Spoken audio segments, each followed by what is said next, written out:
Hello, my fine villains and the lovely villainesses. Today, we're going to go for another build, and we're going to go with the dual Ichors. Before anything, please like, share, subscribe. You know what to do. Let's get into it. So, the first thing you're going to want to do is, after you get the Incarnate Genesis and you complete all of these lovely challenges, you're going to want to come on over here and throw it in there, and let's go right on over to here.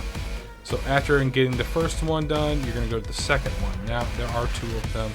Don't get me wrong, you could do this one, but I kind of like this one a little bit more, just because you got to throw the toxin on it. Although, I think they're going to get toxin clouds towards the end anyways, or kills create, once you kill something, so that's going to, I would prefer this one, just because 5 additional combos on targets affected by toxin, and your clouds are going to be hit with the toxin, so I'd suggest this one over this one, but if you really wanted to, that's entirely up to you. I'm just showing you what I like. Now, I did go with the range instead of the duration, but again, any of these is entirely up to you.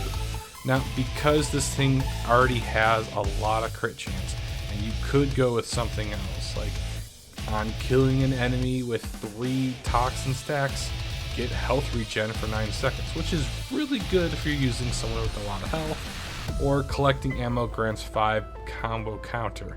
Now this wouldn't be half bad, but again, it's a meh. I kind of went with this one for more of those status effects. Now let's get into the actual upgrade portion of this. Now I do have a Riven mod for this, and yes, this is really good if you're not going to be using finishers whatsoever. Now I do like the additional combo count. The damage to corpus is meh, but the crit chance on this thing makes it worth the while.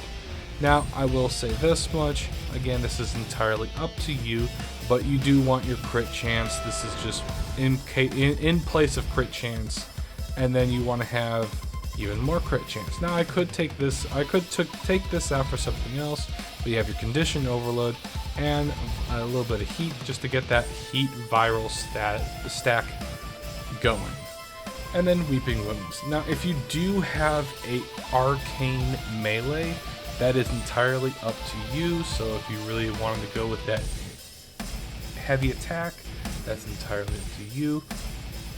Even something like melee duplicate, if you can get that on there, totally go for it. Hell, you know what? Actually, I like melee exposure just because on ability cast, I can get corrosive damage slapped on there for 25 seconds. You know what? That's not bad. And now, let's get in some gameplay for y'all. Let's go.